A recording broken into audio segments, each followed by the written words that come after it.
Right, guys. Sorry about yesterday. The network was really a mess. It gave us a lot of problems, so we were not able to complete the lesson. So I promised that I will record lesson 5 for you guys, and that is what I am doing.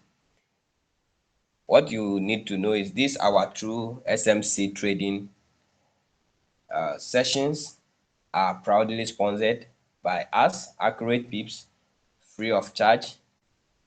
So with support from Deriv.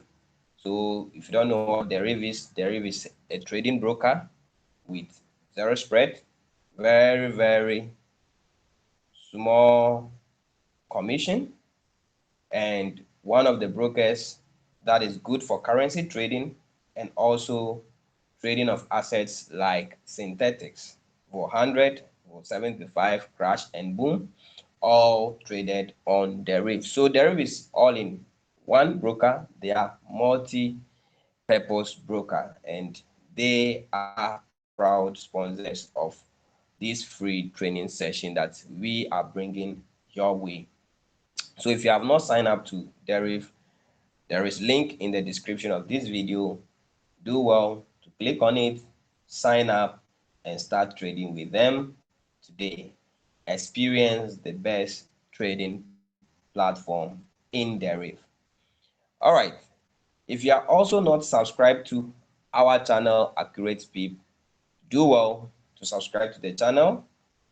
Turn on the bell notification icon so that anytime we release a new lesson, you will be notified that Accurate Peeps have released a new lesson. If you are not on our Telegram page, so we have the Telegram channel and the Telegram discussion group. So I'll put the link to both in the description of the video.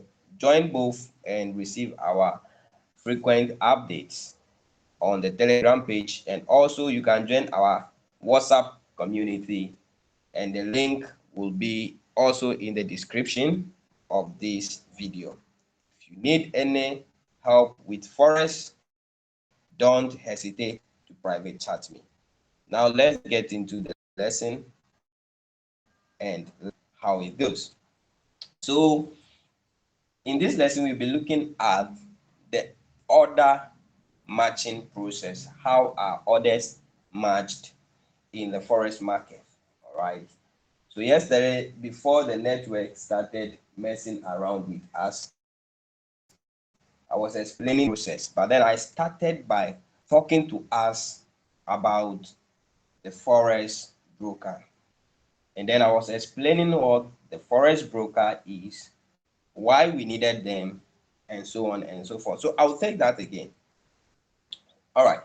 So one thing you need to understand is that both buyers and sellers need each other in every market to carry out their transaction. If you want to buy a product, you need someone to be selling that product for you. So both sellers and buyers need each other to carry out a transaction. This occurs in our daily life, in our supermarkets, in our normal markets, and same thing occurs on the Forex market. All right. Now, when someone establishes a supermarket, so I'm just trying to give a scenario here. All right. He did not do so because he want. He did not do so because he want to. He did so to provide services to others. All right. The person didn't just establish the supermarket for establishing sake. He established the supermarket to provide service to what? To other people that needs it. Okay. Now, one thing to understand is if a service is not provided, those in need of that service can also not gain it. So if you are in need of something, you need somebody to be providing it for you. So that is how the Forex market also works. Now, for this person's goals, that is the person that is opening the supermarket, his goals is to be fulfilled. For his goals to be fulfilled, he needs customers to come and buy from him. Okay. Well, if customers don't come and buy from him, then the purpose for which he established the provision shop or the supermarket in the first place is not fulfilled. So that is one thing that we need to understand. Now, this scenario I have just explained right now also applies to the forex market. When you are buying, you need someone to be selling. Okay. Now, the difference here is that you don't know who you are buying from or selling to as compared to the supermarket example I have already given you. Okay. You are trading from the comfort of your phone or laptop, wherever you are, same as other traders wherever they are from any part of the world. Okay. So that is one thing you need to understand. And this is the major difference between the forex market transactions and the normal supermarket or market transactions that you do where you see the person face to face. Okay. For instance, as I'm sitting here, I can be executing orders on the trade, on the forex market. And you also in your place can execute um orders, okay, from your place. I'm not seeing you. I don't know what kind of execution you are. Maybe you might be buying, I might be selling. So that is how the forex market works, okay. Now, these transactions are made possible by the help of a middleman or an intermediate known as the broker, the forex broker, okay. Now,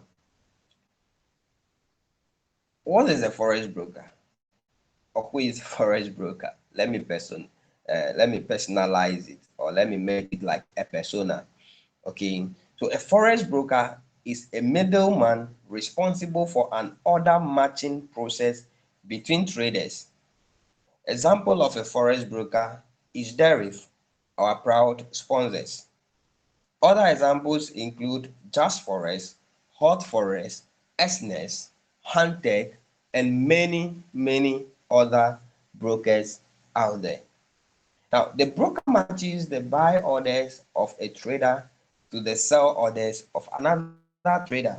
Okay, so if a trader is putting in a buy order, the broker looks for another trader that is willing to sell, and they match the buy order of that buyer to the sell order of that seller. Okay, so that is how the order matching process takes place. All right, now let's look at the types of orders that we have. So we are now coming to this topic, the main topic, the order matching process. So what are the types of orders? But before then, what is all this order matching process? Okay, now market specialists and liquidity providers. When we talk about liquidity, we are talking about money. Okay, so the market specialists and the liquidity providers are responsible for matching orders in the market. So brokers provide liquidity. Some brokers also provide liquidity, or they are market specialists, the market makers. All right. So they are responsible for matching the buy orders with the sell orders in the market. Now, order matching takes place when traders submit their buy orders and sell orders for the same currency pair simultaneously. So I spoke about the simultaneous trading, okay, when someone places an order in lesson 3 or lesson 2, I think lesson 3, I explained what it means. So for instance, when we take the pair Euro USD, okay, you realize that when you are buying Euro, simultaneously you are selling the USD. So you are selling your USD to take the Euros from the other person who is also selling the Euros and receiving USD from you. So in that sense, he is also buying the USD with his Euros. All right. So now we have two main types of orders. Okay, we have what we call the filled orders and the unfilled orders. Okay, so we have two types of what? Orders. We have the filled orders and then the unfilled orders. Filled and unfilled orders. Okay, so these are the two types of orders that we have in the market. All right, so let's look at the filled orders. Okay, let's look at the filled orders. Now, when we talk about the filled orders created in the market, okay, or the filled orders that comes to the market, okay. So here I'm going to use demonstrations for you. Okay, I will demonstrate it for you to understand what I mean. Okay, so first let's take the filled orders. Okay, filled orders. Now, when they say something is filled, it means that thing is balanced. That thing is full. Okay, there's no empty space. There's no uh, space for or room for extra addition. Okay, so when that happens, we say the thing is filled. The thing is not occupied. The thing is not full. Okay, so that also happens in the market. So now, what effect does this field order creates in the market? So field orders create a movement in the market known as consolidation or ranging. Okay, so we talked about ranging markets during the terminologies. So ranging markets or consolidating markets are as a result of field orders. Okay, field orders that create a balance in what, an equilibrium in what, in the market. All right, now let's take this example. So for example, let's say we have five buy orders coming into the market. Okay, so let's say this buy order one. Okay, this buy order one. So five buy orders. Five buy orders is what we are looking at. Five buy orders. Okay, good. Now, so this 1, 2, 3, 4, 5. Good. Now we have five buy orders. Okay, and then at the same time we have five sell orders. So we have extra five sell orders. So five buy orders, five sell orders. All right. So I'm going to show you something here right now. See, 1, 2, 3, 4, 5, 6, 7, 8, 9, 10. All right. So beautiful. So let me bring these ones to this side. Okay. Please take time to watch this particular lesson very, very well. It's very important. It's very, very important that you understand this particular lesson very well. All right. So these are our what? Our buy and what? Our sell orders. I think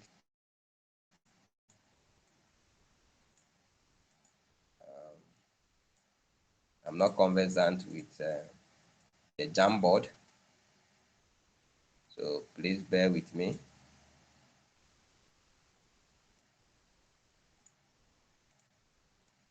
But I have to demonstrate this to you using this so that I can understand. All right, so good. Now, this is what happens. We have, let's say these are the odd, these are the buy orders. Let me see if I can change this color to green, green, to represent the buy orders. Okay, good, nice. So the greens are for the buy orders, the blacks are for the odd sell orders. Now, what happens is that the broker will match the five buy orders to the five sell orders, thereby leaving no excess unfilled orders in the market, hence causing the exchange rate to move sideways, okay, that which we refer to as consolidation. So this is what happens, okay, this is what happens. You see, you begin to see something like this. They'll match this to this, this to this. So 1:1, 5 on field order buy orders, 5 on field sell orders. So they match this to what? To this guy. So if you can see, there is no sell order left out on field. There is no buy order left out unpaired. So each order in the market is paired. So there is no room for an imbalance. Therefore, we will see the market going up, down, up, down, without any specific direction. It will be moving in sideways. It will be what? Moving in what? In sideways. There will be no what? Specific what? Direction in the market. There will be no specific direction in the market. This is what we call the field orders. Okay, this is what we call the field orders. So now let's look at what they call it. Let's look at the on-field orders. Okay, let's look at the on-field orders. So we are done with the field orders. Please, if you have any question, the WhatsApp page is there. My DM is there. You can ask your question. The Telegram page is there. You can ask your questions, and I would give you any explanation that you are looking for. I will explain things further if you don't understand something. Okay. All right. So now, when we talk about on-field orders, okay, we have basically two types. Okay, so with the on-field orders, we have two types. Okay. We have what we call the supply orders, and then we have what we call the demand orders. The supply orders are also known as sell zones, which will be coming there when we are looking at the institutional supply and demand trading, the IFCs, the QI, and so on and so forth. Then we look at the demand orders. You are looking at the buy zones. Okay, so now let's take the types of on-field orders one by one. All right. Now let's look at supply orders. Okay, so under the on-field orders, we are looking at what? The supply orders. Okay, supply. The supply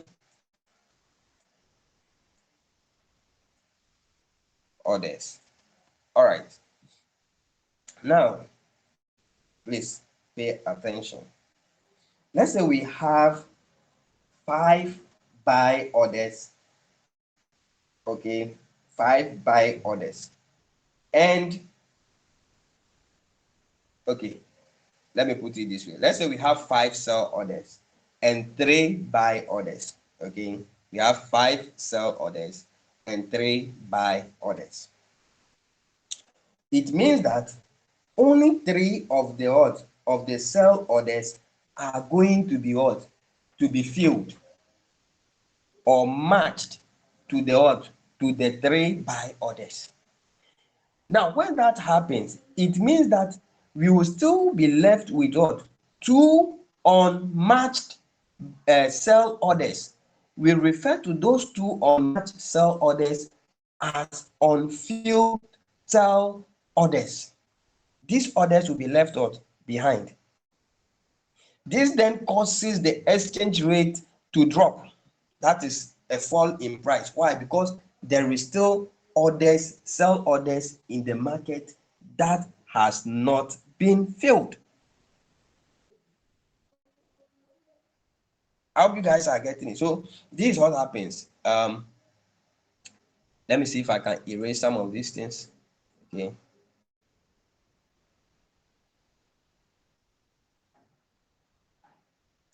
Can I increase this? All right. So let's erase 2 of the buy orders. two of the buy orders. Let's delete two. Okay. All right. So now it means that we only have, please forget about this line and then this one. Okay. Which means that we only have these three. Okay. We only have these three buy orders being matched to what? Three of what? Of the sell orders here. All right. And when that happens, it means we have this and this guy unmatched. Okay, unfilled.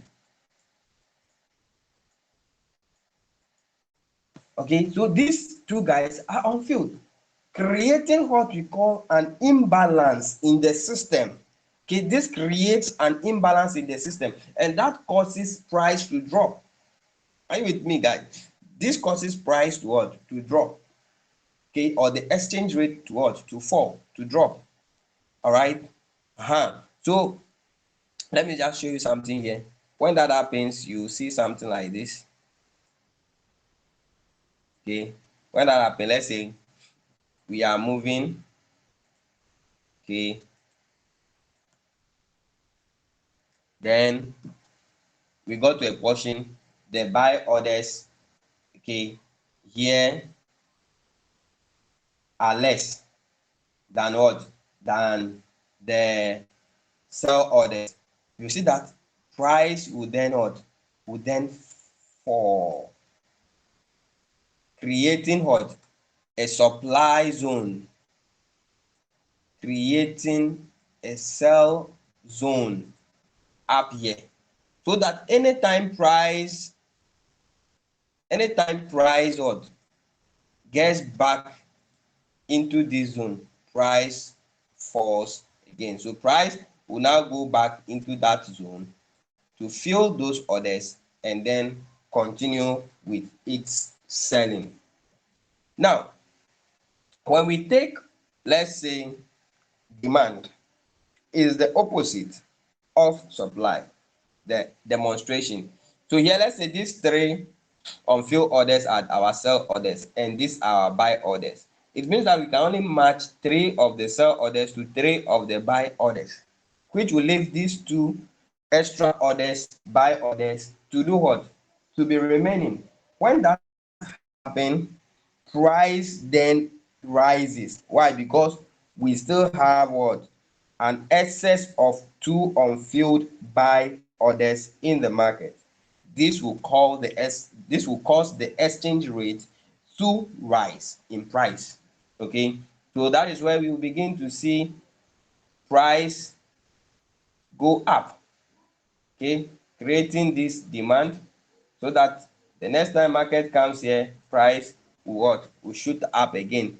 Okay, so it means we still have unfilled buy orders here. We are expecting that when market comes, it will come and fill this order. So we are aiming to buy from the unfilled zone. Okay, that is the buying zone. This is why we refer to these areas as the unfilled areas of order. Guys, this is all we have on this particular lesson. Thank you for watching, and I will see you in lesson 6. Don't miss our next class, and don't forget to subscribe to the channel, turn on bell notification icon, and most importantly, join all our community pages, Telegram channel, Telegram group, discussion group, and our WhatsApp community. And don't forget, the sponsor of this particular free lesson is Accurate Pips in conjunction with Deriv. The link to Deriv is in the description of this video. Do well to sign up with them and enjoy the best spread on your trading instruments. I'm out.